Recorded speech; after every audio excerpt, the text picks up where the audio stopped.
So guys, I actually do have some clips of Kevin Samuels and honor him. We'll honor him first before we get into the dragon for the night. This is a clip with him talking. I have a clip of him talking about men because not many people knew he went on in on men. So I wanted to show that. You living an interesting life. I mean, you're 34 working in the warehouse. What are you doing that's interesting? I mean, I like to work out. Okay. I mean, I like to go out, places and visit places and stuff. Okay, I but what are don't you doing that's interesting? see. I didn't have none of that when I was a kid, man. That's I didn't go to my proms and nothing like that. and at 34 years old, that's your responsibility to address. It's nobody's concern but your own. No one cares what you did not have.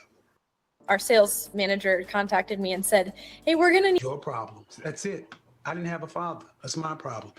Everybody got something. How tall are you? I'm only 5'5". Just What turned kind it. of shape are you in? I'm overweight, working on it right now. Okay. You got two struggles already. You can't be short and fat. Yeah. Two strikes. You got to pick a struggle. How much? About how much do you make a year? 40,000. And how old are you? Well, almost 40. So you're underemployed too. Yeah. All right, bro. So short. Don't have to worry about that. But your weight and your money fuck with your confidence. Oh. Why would the female of the species want to take your genes and put them into the next generation? Correct. Short. I mean, you're fat, underemployed, and unambitious.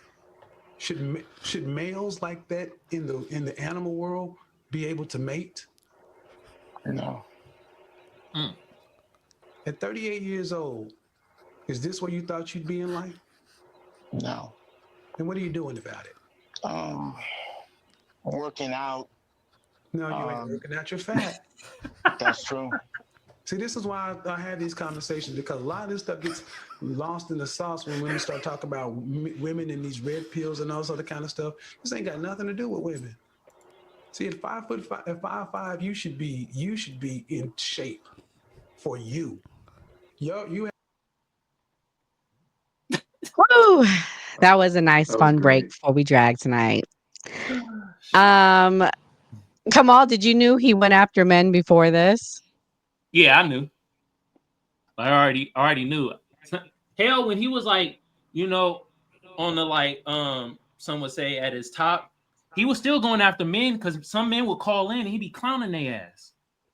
So he started out going after men and shit like that. But I mean, shit, if you start recognizing that you get numbers and stuff by going after women too, I mean, you're gonna start picking that up.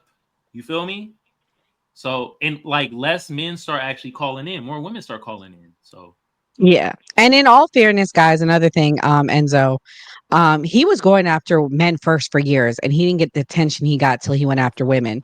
Do you think that is why red pill men decide to go after women so much? Because they wouldn't get the same attention just focusing on men. Yeah, they probably wouldn't get the same attention, but then they're just acting like somebody who they're not, just for clout, just for money, just for views. That's what I see that as. I mean, if you're gonna go start off going after men, keep doing that. Hold men accountable. You're a man at the end of the day. Why are we gonna hold women accountable? What do we have to do with them? They want to live their lives the way they live their lives. Have red pill women. Let them do that. Like, why are we gonna say what a woman should be doing or controlling anything what a woman's doing? Like I said, I when it all boils down to that, a man controlling a woman, I'm sorry, you look weak. That's what I'm just gonna keep that as. Never, I'm not that type of person. I don't like those type of people around my circle. Men need to hold men accountable because, as we see in society, there's too many dudes like that running around, running amok, making bad names for like actual decent guys in the world, and I think it's terrible. Skeptic, are there any women that really hold women accountable? Because that's the whole thing. And I agree with that respect that women do need to hold more women accountable, but they take it overkill. And it's like, but women should, not men. You know what I mean? Like, what are your thoughts on that? That's the part of their whole grift that they feel like we don't hold women accountable. Yeah, I think it's like, the conversations you have in the house are different than the conversations you have in public. And so I feel Sure. like women should have a good sisterhood around them. Like I have close girls that are, I lived a different reality. I got married really young. I was married in college. So I saw my friends go through things and I could give them advice as a married woman. Like, what are you doing? This is going to negatively impact you. Then whenever my girlfriend started getting, engaged, I could give advice. And so my friend group were very honest. I keep them accountable and like I call them out on their BS. Like, because women can sometimes, we're so nice. We have been like, society teaches us to be very nice to each other, but inside Sure. of an intimate group, you should have those women that hold you accountable. It's kind of like you have to find your tribe with women. And I feel like a lot of the time, the more successful women are, I have friends that are very successful women. They tend to be a little bit more difficult to get through. They're kind of hard headed. But like with time, like one of my most successful friends now is engaged and very happy for her. But it kind of took some time for her to learn like guys aren't going to take that. Why does a guy have to commit? Like, well, he's insecure that he doesn't want me to do certain things. Well, you're insecure that you want him to be your boyfriend. So like we would have these conversations. I feel like women should have these conversations with other women and men should have those conversations with other men. Facts. Gray, what do you think about what she said? Do you think that women do hold women accountable enough, or do you believe that there's space to be held more accountable? I think it depends on the situation. Sometimes you got that toxic home girl that just want to end the relationship. Like, no, girl, don't deal with that. He's horrible. He's bad. Sometimes you have that situation. Then sometimes, like Skeptic said, she was the married friend. The married friend is going to give better advice because she's not out there single. So it's kind of really what situation the person is in. I think it's also the same thing with the men. Like how Enzo said, if someone had a failed relationship, they go look at women worse than someone that's been married for 40 years. So depending on the person, the type of people they dealt with is probably going to be like the type of advice they get. But specifically for that clip, I don't think that's productive the way that Kevin Samuels berated the guy. I mean, like if it was real psychology, I think it's a better way to present that. But I know it's good for views. Okay. So you don't like his delivery at all with men or women, or just with the men? I understand Kevin Samuels is giving hard advice, but I just feel like it probably affects people's self esteem. Just tell somebody you're fat or you're short and you're poor and you're old. So I feel like that's not productive at all. It's just like I should give him some kind of solutions. Like, okay, you call me and then now like help you in some type of way. Okay. Well, I got this one clip before we get into the meat of this. This guy said the red pill ruined his life and he confronted Fresh and Fraud. I mean, Myron Gaines. Let me play this. That is, I've watched almost every single podcast you ever did for about a year and a half. So much so that I bought into a lot of the things that you said. And for about 2 years, it led me astray and significantly damaged my personal life, including relationships. How did it lead you astray? Well, you told me to go sleep with a bunch of women and date multiple women at the same time, which I did. And it significantly damaged my life. And it wasn't until I actually turned around and started listening to Jesus Christ that I was saved. Yes. Now I'm happily married. I have one child now with another one on the way, and I've never felt happier. But I felt... Congratulations, that's good. That's really good. Thank you. And I know you're not against that, but my concern is what you're saying to men leads them astray, because I'm a walking example of it. And I think you're significantly damaging people, and especially you're leading people away from morality. Women are not sex objects. Women are created in the image of God, and they are valuable. And they should be treated as such. Why should God give you one of his children if you don't even know how to treat them? So I think... So Jesus is king. A man finds a good thing when he finds a wife. So shouts out to him. And I think my problem with a lot of this red pill is they replace morality, like they said. The things that these guys condone is having multiple partners, sleeping with multiple people. Men can't be hoes. They're homemakers. It's very kind of like sick and demonic. Skeptic, what do you think about what that man said, that he found religion and God, and then he was able to have a happy life with a happy wife? Yeah, I mean, I agree because, I was in the church. I grew up in the church, got married in the church. My husband and I didn't kiss. Our first kiss was in the altar. So like we were Oh, rule followers. Like when I tell you my husband and I did the church by the church, we followed every rule. I'm a Skeptic, I rule say that follower. because last night the girl we had on called Ratchet Christian, she's a beautiful girl, by the way. She said they waited till marriage, and the chat dragged her last night. And you took it even further, and Yeah, you waited we to just not to have it. only I mean, waited shout till out to marriage. you. Yeah, And we yeah, keep not going, did it Skeptic. How by the long y'all church. been married? For 10 years. We married 10 years in So July. there you Yeah. go. So I mean, I agree with the spiritual aspect of it. I feel like my husband and I got to meet each other's like our minds before anything else. Like it was nothing physical. Like we weren't like there was nothing to lose. I could end the relationship. We could have been like when we got engaged, I we got married like 3 months after that, but we had dated for a few years, and like there was nothing to lose. Like we could have broken up, and I would have lost nothing. I didn't put anything out there. He didn't put anything out there. We were both pretty stable, and then we got married, and like I mean it's been a good marriage, and I feel like that's what I want for my children. I want to teach them the same ways that we grew up and what we followed, and I feel like that to me seems to be the best way. I look at dating and I know that real world exists, like outside of our bubble. There's the real world. Like my girlfriends in college did some wild things. I used to be like go pick them up. They used to call me and be like, can you come pick me up? Like they can't get home. And I saw some crazy stuff. Like I sat in hospitals with some girls. I like saw some crazy things, and I wouldn't want my children to go through those things. If my children do decide to live that type of world, I wouldn't like excommunicate them or anything like that. But I've seen it firsthand how bad it can be to live a world like live a life with no rules and allow men to treat you like you're an object. Like literally it is what it is. So I definitely can see like why Fresh and Fit could negatively impact a man, because I think that it does affect men and women, whether or not they want to admit it.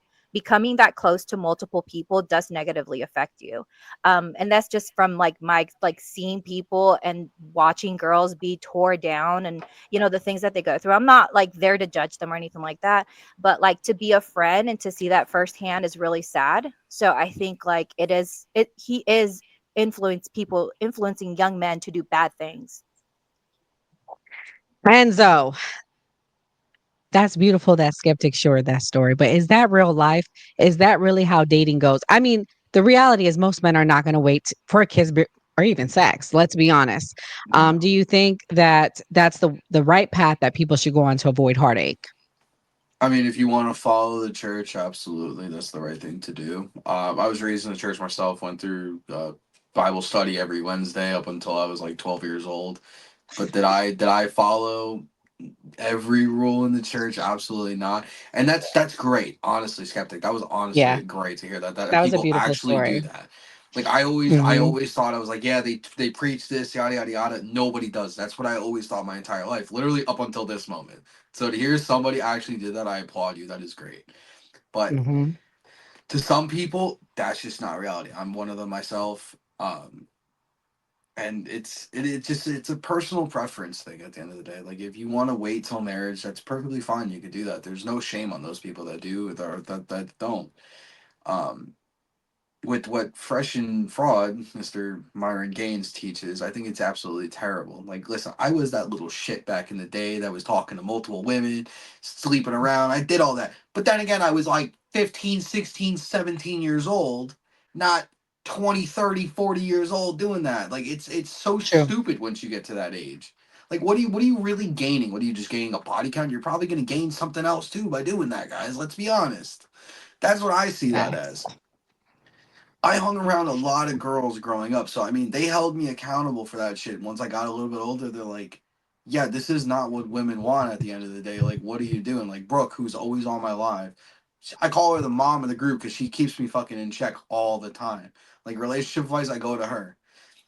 I mean, that's how it should be. Like you should keep yourself accountable and not listen to some idiot on the fucking internet who probably hasn't had a woman that he hasn't paid for touch him in years.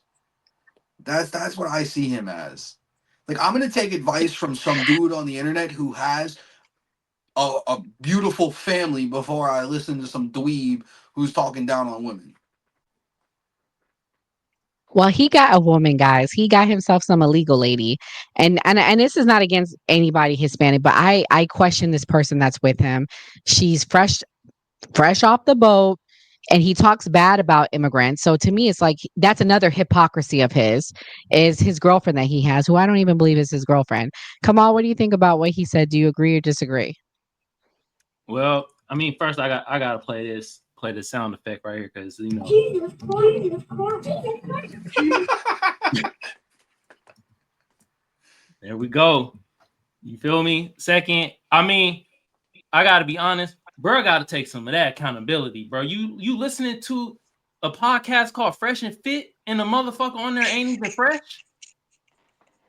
The other guy, I never seen him with a woman.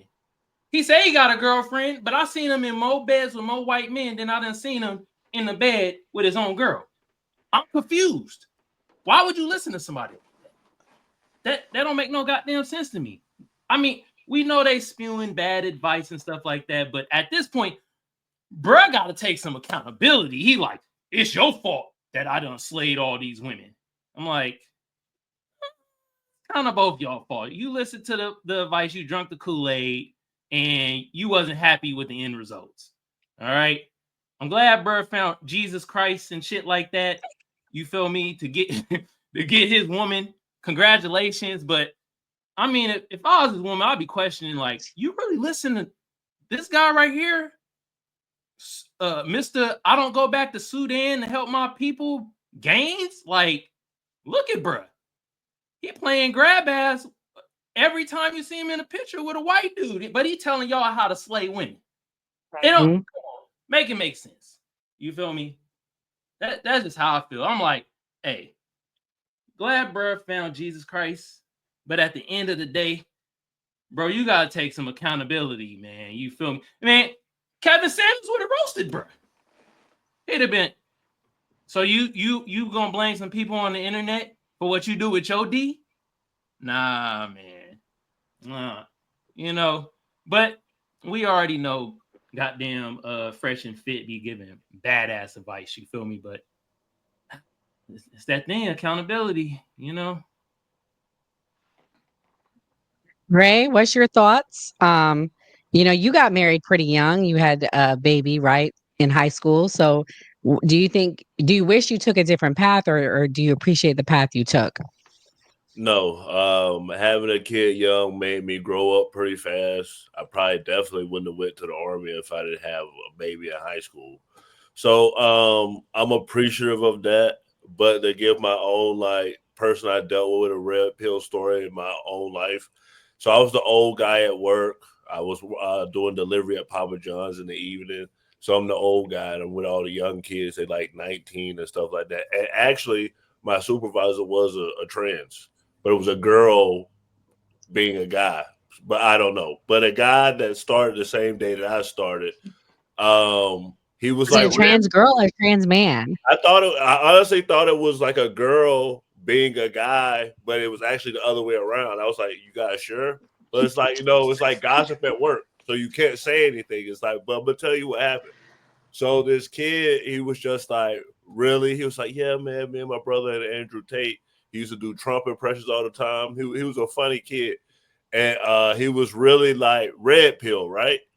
And then like one day I'm at work, so like you get a chore list every time, like so we rotate like who washes the dishes. So I'm like back there washing the dishes. I hear him and like the trans, they like whispering and everything like that. I guess they forgetting that like I'm in there. So I'm like, what are they doing? I'm like, it was a certain song that played. I don't know what song played, but like I like peeked around the corner and they noticed I was there. It's like, oh, this is that. So this guy is like extremely red pill.